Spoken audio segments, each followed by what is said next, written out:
bisa juga menjadi bisnis.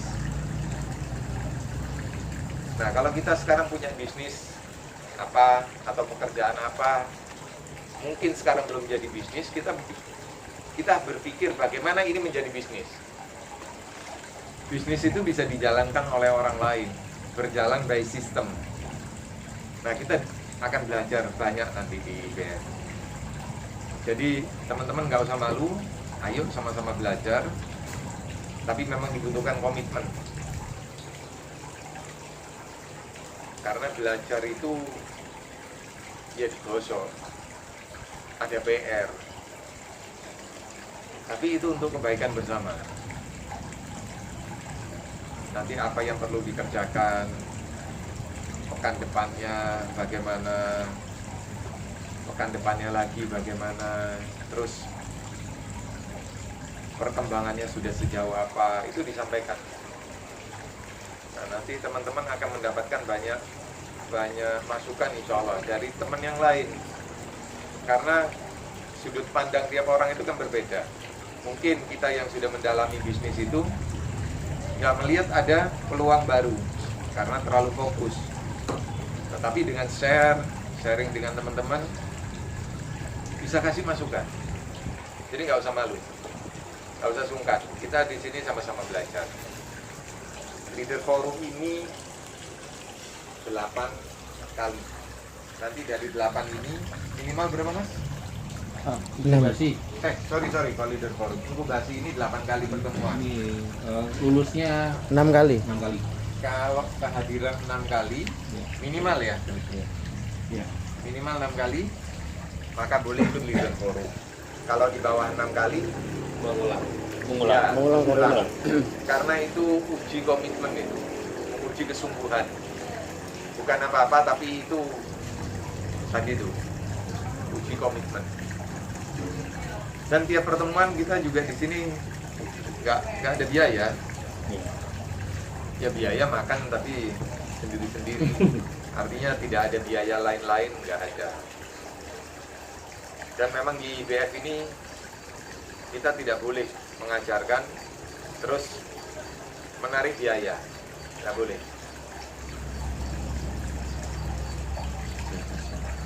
Kita sebagai pengusaha itu harus punya semangat yang luar biasa, jauh dibandingkan karyawan. Salah satu tugas leader, tugas pemimpin itu adalah membuat anak buahnya termotivasi. Dan kita tidak akan bisa memberi sesuatu yang kita tidak punya. Kalau kita mau ngasih makan orang, ya kita harus punya makan. Karena kita harus punya makanan. Kalau kita mau ngasih minum orang, ya kita harus punya minuman. Ya. Jadi kita tidak akan bisa memberikan sesuatu yang kita tidak punya.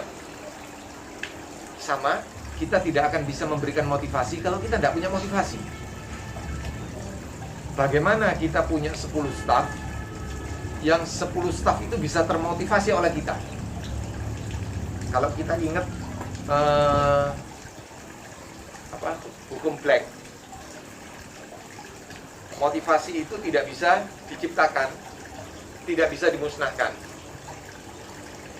Ya, motivasi itu tidak bisa diciptakan, tidak bisa dimusnahkan.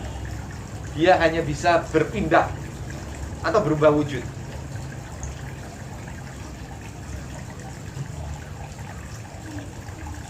Kita sebagai pengusaha, sebagai leader, ketika berbicara dengan staff, itu kita memindahkan energi kita. Ya, memindahkan motivasi yang kita punya. Tapi bagaimana caranya kita memindahkan energi, setelah selesai memindahkan, kita tetap punya energi. Bisa dipahami ya? Berarti kan cadangan energi kita ini memang harus luar biasa. Iya kan? Iya. Nah, disitulah pentingnya pengusaha itu punya komunitas. Di mana di komunitas itu kita bisa saling menyemangati, kita saling berbagi energi, saling ngecas lah. Supaya ketika kita ketemu lagi dengan staf kita punya cadangan energi itu.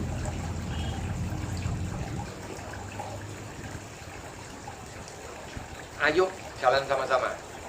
Tidak ada yang lebih pintar di sini. Kita sama-sama belajar. Saya juga masih harus banyak belajar.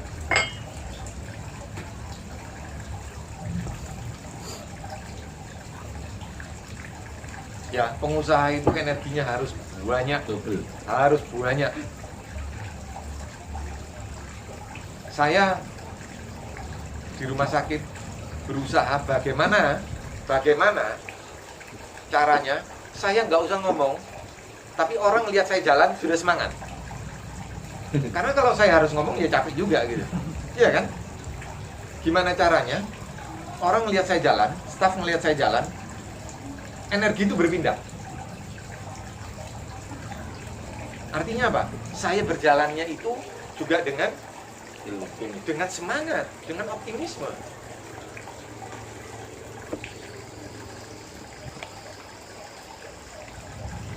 Semakin banyak karyawannya, semakin banyak energi yang dibutuhkan. Ya.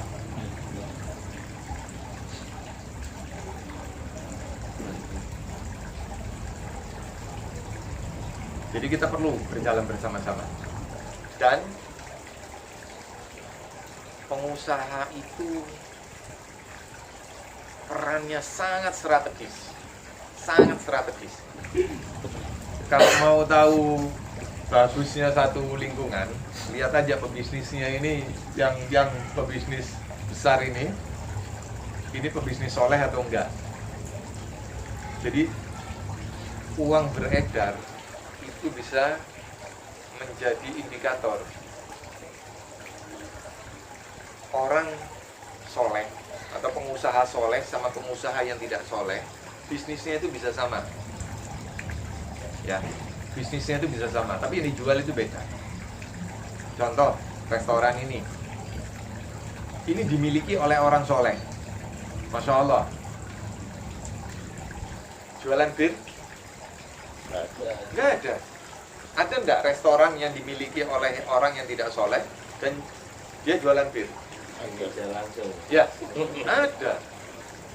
Jadi bisnisnya bisa sama, tetapi aksinya bisa berbeda.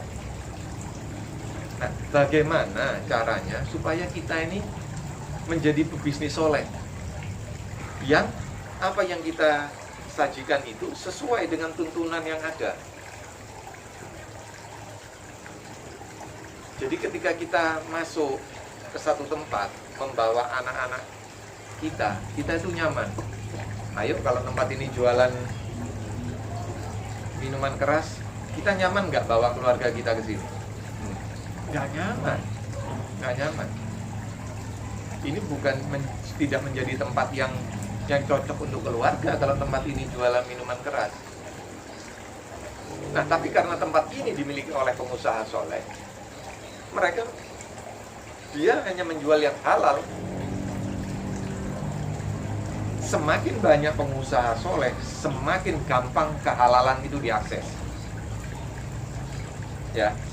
Coba bayangkan kalau kita perjalanan luar kota, restoran yang buka itu restoran yang dibikin oleh pengusaha tidak soleh. Peluang kita makan makanan haram itu lebih kecil atau lebih besar? Lebih besar. Jadi haram. Setelah sekian baru ada halal satu. Saya melihat ini, makanan halal ini jadi susah diakses. Ya kan? Ketika susah diakses, kita lebih gampang untuk terjerumus ke yang haram. Yang haram gampang diakses loh. Ngelihat kanan kiri ketemu semua itu. Ya kan? Yang haram jadi gampang diakses. Yang halal jadi susah diakses. Kenapa yang halal susah diakses? Karena tidak ada pebisnis soleh yang buka itu. Ini saya contohkan restoran ya. Nah, ayo berbisnis. Jadi pebisnis soleh. yang dengan kehadiran kita kebaikan itu bisa tersebar dengan lebih gampang.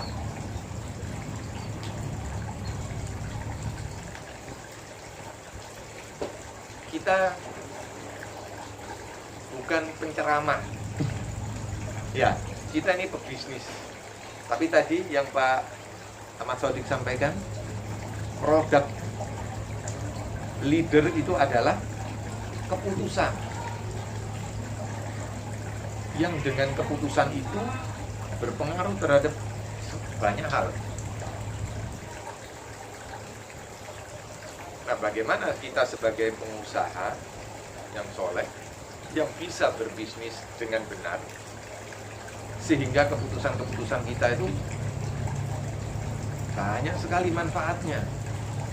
Bukan banyak mudorotnya, bukan, banyak manfaatnya.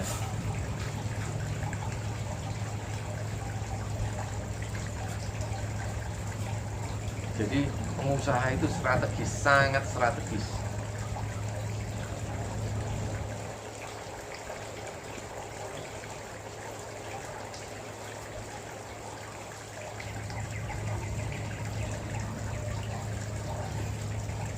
Saya berharap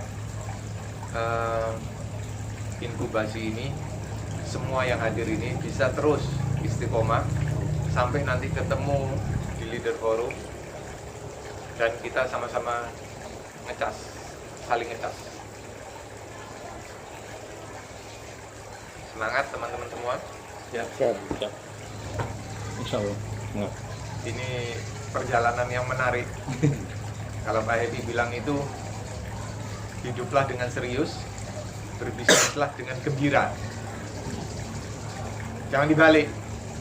Berbisnis dengan serius, hidup dengan gembira. Hidup itu serius, berbisnis ini gembira. This is just a game. Ini cuma permainan kok. Tapi kan kita ingin memenangkan permainan. Yes. Dan kita memainkan sesuatu dengan benar gitu.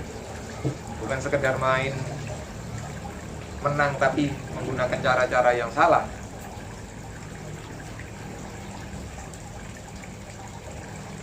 Begitu teman-teman, terima kasih.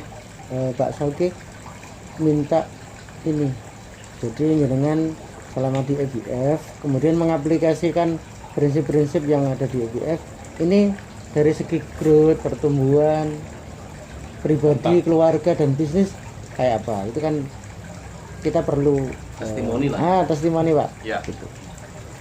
Antara sesudah di EBF dengan sebelum di EBF. Ya. Saya setelah di BF ini jadi lebih tenang. Lebih adem. Dan tadi saya sampaikan bahwa kalau di BF itu memang membangun fondasi. Pertumbuhannya bertahap. Perbaikan diri juga itu step by step. Tapi ada pertumbuhan. Dan nanti kita akan lihat gitu. Kita sama-sama lihat lah nanti diri sendiri itu. Sebelumnya bagaimana, setelahnya bagaimana, apa yang sudah kita perbaiki. Karena kan kita sebagai pribadi ini masih banyak kurangnya. Masih banyak lah. Kita lihat lagi mana yang fardu-fardu yang lewat. Kalau fardu sudah komplit, apa sunnah yang bisa kita kerjakan. Setelah ini sudah bisa istiqomah, sunnah apa lagi yang bisa kita tambahkan. Ada sunnah yang memang kita sanggup, ada yang belum sanggup. Kita jalani yang sanggup-sanggup aja. Yang belum sanggup, ya nanti kita akan meningkat sampai ke sana. Tapi pertumbuhan diri itu memang menjadi syarat untuk kesuksesan. Kapasitas bisnis kita tidak akan melebihi kapasitas pribadi kita. Itu pesannya Pak Hedi. Jadi kapasitas bisnis kita itu sesuai kok dengan kapasitas pribadi. Kalau pribadi kita itu bagus, maka bisnisnya akan bagus. Kapasitas diri itu besar, maka bisnisnya besar. Saya belajar banyak di IBM. Makasih Mas.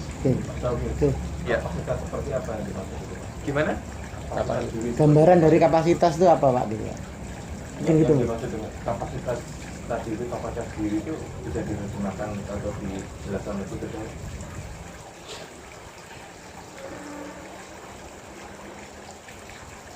Misalnya gini, kapasitas kita giving, kapasitas kita memberi itu akan berimbas pada kapasitas kita menerima. Itu contoh sederhana. Kalau kita kemampuan giving kita rendah, maka jangan heran kalau kapasitas menerima kita juga rendah. Itu contoh sederhana. Contoh lain, kapasitas tanggung jawab kita besar, maka kita akan diberi amanah yang besar. Kalau kapasitas tanggung jawab kita itu masih rendah, masih kecil, ya jangan heran kalau kapasitas bisnis yang kita pegang itu juga masih kecil. Karena memang segitu kapasitas kita. Dikasih banyak, malah hancur. Malah tenggelam kita itu. Gitu Mas. Jadi maksudnya Pak Sogi seperti yang gitu ya? Antara kita membawa mobil Avanza sama Lamborghini yang tanpa memiliki kapasitas untuk menyetir mobil Lamborghini, gitu Pak ya? Gimana? Bisa diulang? Kan sama-sama nyopir mobil. Ya. Antara mobil Avanza sama Lamborghini kan ada berbeda. Beda. Ada skill yang berbeda. Ya. Kalau kita nggak punya kapasitas untuk menyopir Lamborghini, Ya. nggak bisa kan?